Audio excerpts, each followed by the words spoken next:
to their good olds. This one seems to me like a straightforward either West Side Military or Milta Power jump for Faze, but you never know these days. Not these days. You never know today, I guess I should say, because they have been creative and at least surprising me in terms of what they've been doing. Yeah, and they're not out just yet. We can see the similar teams that jumped last game into that area, and Faze is not one of them this time around. So going to expect them to go back to their roots, so to say, committing down to the south side. So no Pachinki contest coming out this time around again. Northern Lights will get Sosnovka for free as well. We do have Phantom dropping up towards El Gigantin, but I think El Gigantin are going to stretch a little further north, and there we go, Faze out of the plane now. We do have Entropic coming towards Milta. Yeah, them and well, I say Entropic, but double going up towards Shelter. So I think he's realizing now that he's a little off. Yeah. They're backing off. Sure what's going on there. Backing off, it seems. I want to keep an eye on. Okay, so Hellscream and the Penguins are going far east this time around, because we saw them last game how they kind of got tangled up really early in that game and didn't get a hold of what's going on. Well, that's a potential military game. I've had so many of these games bounce back to the main island. Yeah, this is always. Do you stay or do you not? I don't know. This is always the one, because you could argue that this is kind of like 60-40 for the North Island, right? Just because you got to take into account the water, even though it's not it's not a variable in circles 1 and 2, but like you said, these are the sorts of circles that they can go either way. And we've got Wookie with a 6x Bison, his zone, and for maybe after that Scar mishap last game, he's feeling the zone a little more. Yeah, I mean, SMGs, they have less recoil, so you mean that's no. I think the Bison is exclusively I'm gonna pick this weapon up if I don't have another weapon right next to me. Gun. If the only thing in my inventory is a crowbar, I'm probably gonna pick the Bison up. Potentially. I'm not gonna disrespect. Even it's actually some situations. Yeah. Some situations I'd still stick with it can be a surprisingly effective weapon though. The extra amount of bullets gives you a little more spray to whiff a few, and also means that if you are in like a close quarter early game engagement, maybe your opponent doesn't have a vest yet, it can actually melt through opponents pretty quickly. But yeah, let's hope for the sake of Wookie that he does indeed find himself some other weaponry. But as you said, I mean, there is still a decent chunk of land on the northern side, and if you are taking a boat across, you might just not want to beach it because there's a chance you have to send it back again. But what would you do in a playing situation here if it was the high-pocketed player that saw this circle? Would you think we're rotating south, or are you staying north? Well, I mean, we used to play a little. So you see where Quizzy is down by the double barns. We used to have a little setup for the cliff there. If it was ever a 50-50, and we could secure a boat, it would be a case of splitting across to the grandmas on the south side. Maybe coming down and taking shark fin, depending on how like central or to the east this circle is. But you always, I mean, if you put all your eggs in one basket, if you cross over, particularly if you don't take one of the bridges, I mean, that area down on the north side of Sosnovka is notoriously difficult to get a vehicle. So if you cross over, if you swim across, or if you take a boat across, you're pretty much on foot. Yeah. And that, again, it's a big risk to take in Circle 1. So having a contingency plan, if you're not going to commit across, is always the best play. But it all kind of depends on how much space you have around the bridges here. You can see Imka already full committing, taking the boats over from Primorsk. But yeah, I think what's important here is to always have, look, this is plan A, but if it bounces, this is plan B. There are some teams that will just be, stuck in their ways, so to say, and they say, we're full commit, we're going to go and play the yellow up on the hill, down on Sosnovka, just on the north side of the military base. But I think the teams that do best are always the ones that are kind of planning, 1 or 2 circles ahead as well. And look at the top fraggers there as well. Code Marco and Kitpa so far sitting in the top D8. They want to rotate fast, they want to rotate early, but I don't think they want to rotate into tempers. Unfortunately, that's what's going to happen. Clip sprays for the first, goes for the second as well. Both stay alive, and now Mert gets eyes on it. Who knows? Maybe Tempers will be in trouble here. Yeah, and actually Clip out. I don't actually see a vehicle next to him, but Pixel is here, so yeah, he does actually have a buggy there. Didn't spot that one out, but Giving up control of the bird's nest, which is the little dip next to the bridge that you can see Smash now pull it into. That's usually the best spot to try and hold people. Gustav has spotted out the nuclear penguins here. That is something you never see. We've seen this a couple of times. I guess we've seen the boat turning around and surviving. Like that's a quad kill every single day of the week. But them actually reading that Faze are on that cliffside, getting to turn around and survive with 4. You don't ever see that. And actually you saw Gustav driving up towards where they're going to beach the boat soon as well. So that might be a fight waiting to happen. In the meantime, Gemty trying to make a run off. T-Bone runs over a teammate. That's suboptimal given where they are on the map right now. I mean, no info given up in the kill feed just yet, so I don't know if M-Force, if they didn't have eyes on this happening, they're not going to know there's Omicron rotating here. Yeah, true. They do see a smoke down here, though. Yeah, they definitely have the information now that res is going on with the smoke being out in the open there. But yeah, see, like here, so Tornado Energy's position, if they've got over there early enough and got vision on the road and got themselves a vehicle, fine. If it's going to go to Sosnovka, you're in a decent-ish spot. But the problem comes from if you swim across and you don't have anything to do on the other side but foot rotate, that's when you can get caught off guard. Exactly. Let's see. 2 fall from Tempest, Tamil, and the last remaining player of Tempest not in the position to really put down the assistance they need to. And Liquid as well. We've been talking about Liquid. Yes, they win the first game of the day, not in a kill-heavy fashion, but they do get the chicken dinner. Since then, it's been quiet. Yeah, it has, and it's again, it's I do give a lot of weight to the format like this. What were you expecting, Mark? Yeah, 7 minutes in. Yeah, and actually Fex is going to pull up the same spot as well. Iroh now already down to half HP, and this is things you hate to see TSM doing. Yeah. But yeah, no, as I was saying, that with this format, with the you play one group, you play the other, it's always a bit of a weird one to see teams kind of build momentum and keep, you know, day 1 performance similar to day 2, just because you basically have to reset for 50% of the lobby. I feel so bad for what Scooby is about to run into. They have no idea that Faze up to stick around there. They're gonna let one through. He lets him pass as well. That's just toxic. Scooby is not dead yet. Fuzz is missing a lot of bullets. Had Scooby stopped there to shoot, he might have been able to do something, but he's allowed through somehow. Fuzz not able to get the knock there. Yeah, and this is after they came back in the boat and came back to vehicles. So you still got Zorf over in Lipovka. It looks like they're going to be able to get out in vehicles themselves as well. That's Hellscream as well making his way out. But interesting that Scooby was allowed to pass there. Like you said, Fuzz missing an unfortunate spray. That's not something you see happen too often. Maybe all of them are a little shaken up after that 8-8.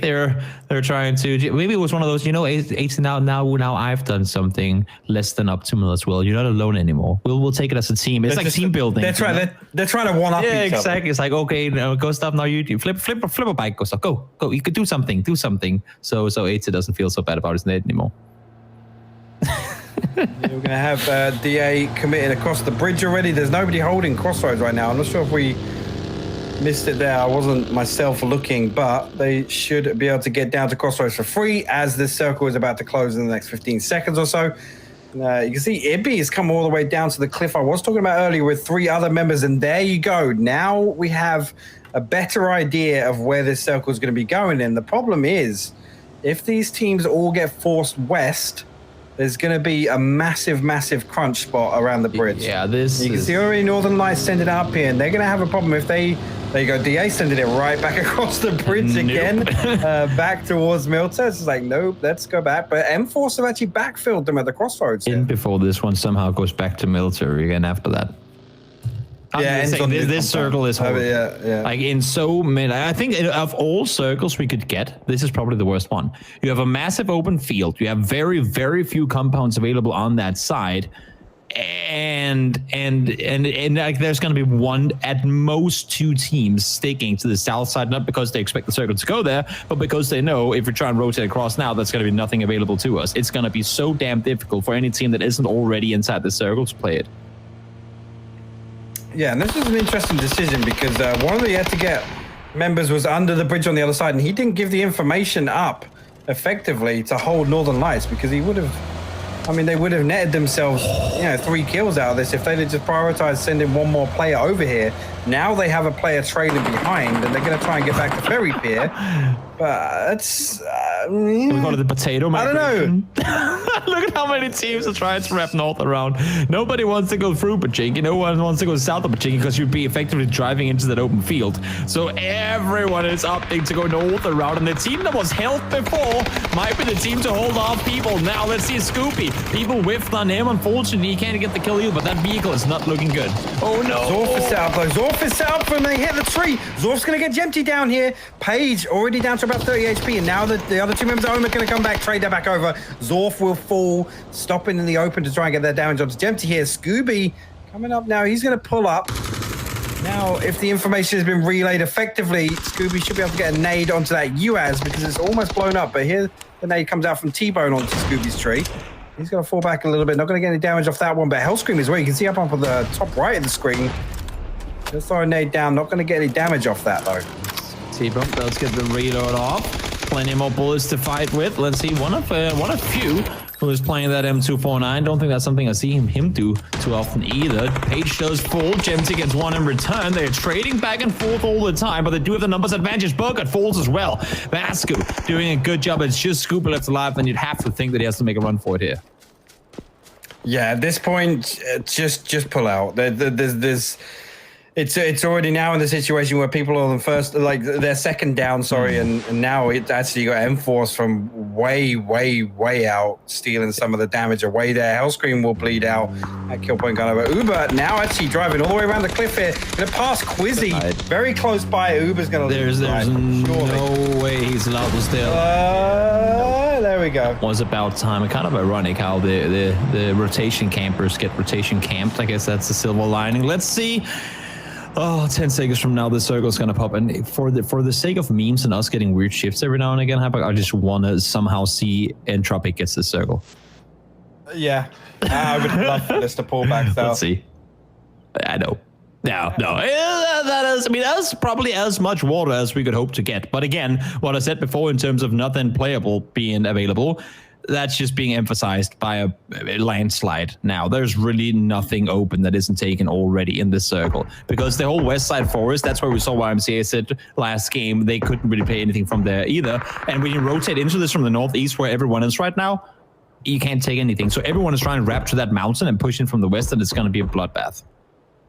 Yeah, it is. And right now, if you're TSM and you're Liquid, you're liking the look of that circle. But again, we already know that TSM have taken casualties, so it's going to be interesting to see how this one plays out. I had to get now holding a compound that, good positionally, but notoriously difficult to really pick up any kill points from. As we see DA making a pass on El Gigantin. El Gigantin will lose Ghost Star, but I wish we could. DA. This is so stupid. Faze. Everyone is just sending it. I wish we could get a statistic after this game of how many people are killed in vehicles. 80 jumps out. I was going to say he nearly got the angle on the door, but Buster going to get delivered a kill on the doorstep. Faze will go out in 16th I mean, place. That's what's going to happen here. As I said, you have nothing to play. If you're trying to push it from the north side, the fortification is simply too big for you to be able to do anything. You can't get down to the forest because your vehicle will most likely be blown up by the time you get there. And also, you got to keep in mind, the teams that are on the edge now, they weren't before. The teams that are on the edge now are, for the most part, teams that tried to rotate military, had to go back and stuff like that. And their vehicles are already, to some extent, tacked up. So you're driving around in a half HP car, having to push past 3 teams to get into a good spot. It's just not going to happen. Yeah. And ultimately, FaZe probably perfectly aware that compound's going to be occupied, and then they were trying to line up for a crash there. Unfortunately, taking a bit too much damage on the way in meant that they didn't crash together. And like you said, there's a lot of open line of sight there. And I mean, you can see now with Omega making this rotation, just literally sponging damage. There's such a wide open space. There you go. Omega now That's a triple. 3 kills delivered to Zixmo, and I guarantee he wasn't the one that did the majority of the damage there. It was every other team shooting at that vehicle. Literally, everyone is shooting at these cars coming in, and they're all going to go down, at least the vast majority of them. We're down to 45 players already. When we were in the first Miramar game, we hadn't lost a single player at 12 minutes. We've lost so many now, just 15 minutes in. Let's see Tornado Energy. They will get out. Will they survive too? At least for now. Oh my lord, that is good parking. Nice runoff, and fortunately, not only do they stay alive, but they keep 4 up. Let's see if they stay alive into the next circle too. Yeah, I mean, that's actually fairly miraculous, actually, for them to get all 4 in there. Now we have a better idea of where this next circle is going to go, and shock, it's pulled up to the north. Yeah. Surprise, surprise. We are headed back up to, well, just a couple of 100 meters away from where last game ended. Tornado Energy playing 4 in a warehouse that's suboptimal, and then you have Tempo there on the Tempest, I should say, they're on the west side trying to make their way in. Where do you go in a vehicle from here? The thing is, you can't run in the open, but you also cannot drive. It's like a death situation of you cannot do anything in this game. Yeah, it is, and it's right. That's what happens. I mean, you can't. It's like being a whale, being hunted. If you go up to breathe, you get harpooned. If you stay underwater, you will drown. I mean, there's nothing you can do. Interestingly enough, IMCA prioritizing the same spot in the previous circle that they played in the last game. We know they're a Primorsk team, so 2 favorable circles for them. And 2 games means that they're able to execute a similar game plan. It looks like, Toby. So maybe they've just had a rough go of things, and we're going to see them perform well into the late game. Obviously, the questions over them are, like you said, them being aggressive and being decisive. They've already proved they can position well, but going to want to see them to make the most of this one as we see Wookie fall in the kill feed. That'll be Tempest going out in 14th place. And that's the IMCA putting a lot of pressure back over towards Razor Edge. I'd like to see it. I mean, earlier there would have been them trying to push further in and just kind of hide it out and wait for teams to push towards the circle. This time around, they say, wait, guys, we have a team that are kind of called out in that compound. They might be able to stay there for now, but we can hold them off. And the thing is, if they stay where they are right now and another team like Info or anyone else push towards the west to hold them off, that's going to work against them. So you've got to push east now and then try and hold them off, in my book at least. You cannot just sit on the edge, wait for them to do something, because then you might end up getting held out yourself too. Yeah, it is. And ultimately this hill that M-Force, IMCA, and Liquid occupy right now, they have the high ground advantage here on pretty much anybody that's going to, come late game, have to move in here on foot. And that Liquid hill has always been dominant in these circles, because you can hold your edge. You don't have to worry about the back angle. You can just look forward into the next circle. See the fire of the vehicle keeping Millman alive, or at least keeps Mexi from shooting. Can't really see anything on the other side. He is jumping around though, Millman. Now he's shooting as well. He knows for a fact there's one there. Let's see Mexi. Cooks it, throws it, is lined up, it's flying forward, shots fired. That's a smart play. Not only does it do some damage with it, but also, for the most part, prevents any audible cues from the nade landing on the ground next to him. Yeah, actually, James has made it all the way up here next to the hangar. And it looks like he's going to try and get a nade in this little hole. He's going to go in there. Didn't know if it did any damage. Doesn't look like it did too much damage. Quizzy down to half HP, but I don't think that was from James's nade. But Northern Lights fending Liquid away from pushing Tornado Energy. So maybe some maybe some situation here where Northern Lights decide to push up and take control of the warehouse away from Tornado Energy come the next circle. See, Entropic, they've been hit or miss. Either they've gone out guns blazing and swiped everyone, or they've had a really hard time getting anything going. And unfortunately now, this seems to be one of the latter. They won't have a whole lot going their way at all. Just one player left alive as they try to push their way forward. There's just no room for them to take. Yeah, and seeing this one pull up this way even more is now, again, just solidifies that fact. The compound being on the north side, and this ridge that Liquid and M-Force hold now Liquid have got the information. Look, these guys are going to have to move. Quizzy actually going to get knocked off the K-Mine. That's big. Spyro getting knocked out of the vehicle by James. But Liquid need to prioritize Tornado Energy. Look at what's happening towards the west as well. YMCA, not only did they stay on the ridge, but they're allowing for Razor Edge to push towards them. It will be fun to see how that one comes to an end. Mexi down low. James is as well. Mexi does get the flush on Melman, so it's working in their favor, but that is a nice place to sit right there. Quizzy utilizing Volting to its perfection. Yeah, I think it was actually Quizzy that got the knock onto K-Mine with that same angle, so they have lost two, but right now they should be able to reset. That nade coming down is going to block Quizzy off from the door, but the res hasn't come out on K-Mine just yet. I just see his name still red health bar there. Now it looks like they're trying to get him back up, but Mexi stuck out here. They need to recover from the res and then help Mexi to get back onto the hill and then hold Tornado Energy in that. How are YMCA losing this? Look at how Razor Edge is pushing in. This is so far from optimal. You can see everyone knows that Tornado Energy is exactly where they are. They're like, yeah, you guys ain't getting nowhere. But looking down towards YMCA, not staying alive in this situation, I'm just so confused. It goes right back to what we talked about in the break. Yeah, it was. And Miraku trying to make a push up the hill here. Going to land a nade damage initially, but Rafa will come out on top in that 1v1. Difficult fight for Miraku there. They did pick up a kill point onto one of the members of M-Force, but the fact that Northern Lights have been allowed to rotate in vehicles from gas station to that position, with that timing on the knock onto Liquid, just absolutely insane timing coming out there. But again, Etiquette not stopping that as well is kind of a mystery to me. Yeah, I mean, if they rotate over the ridgeline fast enough, they only have eyes on for so long, and they were already preoccupied with dealing with entropy on the south side, right? So maybe they just caught not only one, not only two, but three teams looking away at the exact moment they had them to, needed them to. Yeah. You see now IMCA have lost two people, only 2 kills on the board for them. Rafa will fall. You can see trying to push up here. Sinister going to peek over, going to get that knock for free on Tavo. Going to finish that one back out. Swedish elsewhere getting a kill onto Razor Edge. Now just one member left for IMCA. Did he just spot him there?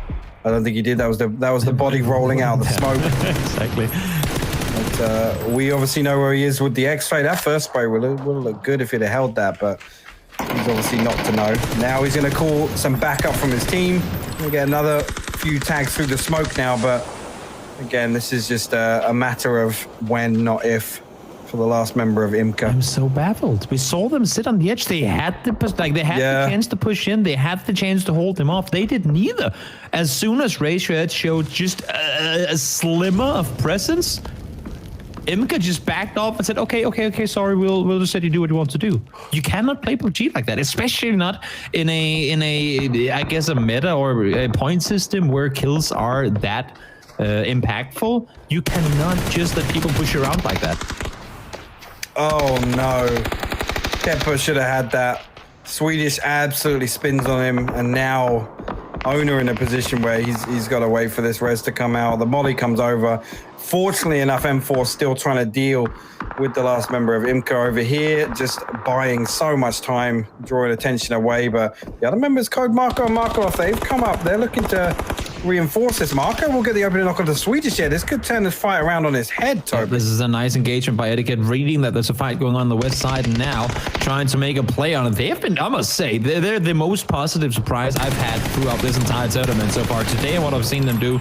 I mean, it's been impressive. It's been very impressive how they played yesterday. Rafa, though, nice little off angle there over the top coming in. Stay M-Force were looking good on the leaderboard as well, but they haven't been able to do a whole lot. As they say that, Rafa finds the second, needs the third, though, in order to at least have some chance to maybe get Sinister back on his feet.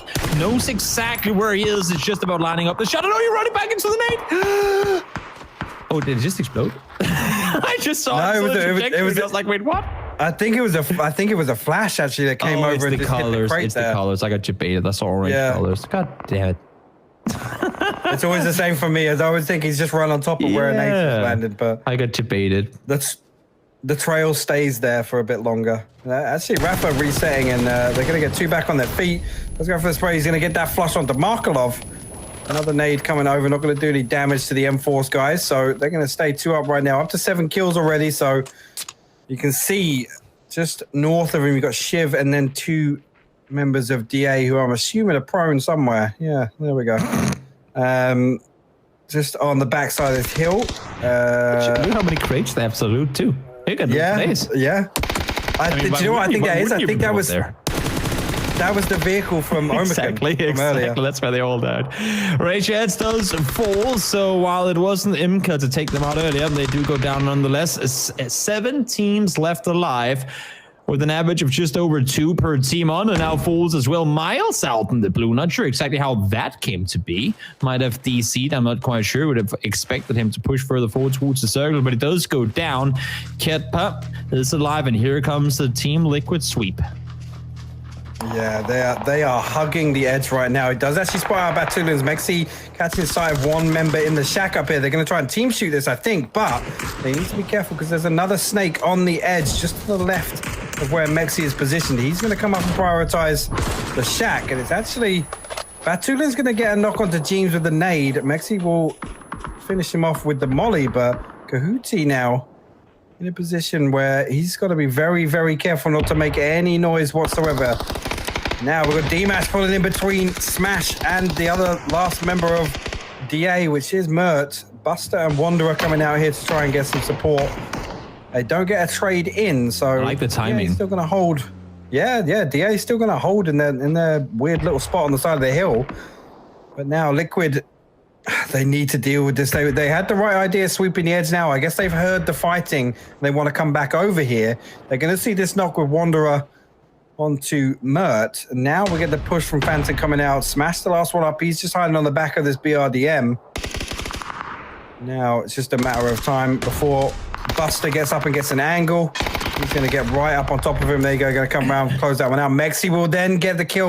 So the knock onto Diaz now. So Liquid reading this right. K-Man will flush that one out with the nade. And now Liquid are hunting for the rest of these Phantom players. We said coming into this game that Phantom needed to turn things around in order to have a chance to qualify. And finally now they find themselves in a late game situation, but 2v4 potentially, depending on how impactful Coyote ends up becoming. Let's see how that one comes to be. I think James heard them wrap around on the side, and also, I mean, there's only so many places they can go with the circle closing in. Let's see, one's been seen, James has eyes on. Yeah, he spotted him. Starts shooting though. Now he does. Can't find the knock. Wander and Buster both alive. Yeah, now the problem comes from, I think Liquid think this is a 4v3. He's going to get one knock onto Buster. Finds the second. Great work from Jeans now. Now they know it's a solo. Now they're going to have to hunt again. They should come back and prioritize the south side, knowing that they didn't wrap all the way. You can see Jeans going to try and check behind these sandbags here. Underarm in the nade. And again, this just comes down to spotting out where Kahuti is. Yeah, exactly. It's just the I'm not expecting a miracle. Yeah, no. It's there you go. Falls, nothing more he could do in that one whatsoever. And Liquid get themselves their second win of the day in a little more demanding fashion than what the first game came to be. And you said it, I mean, they rotated out early, they got themselves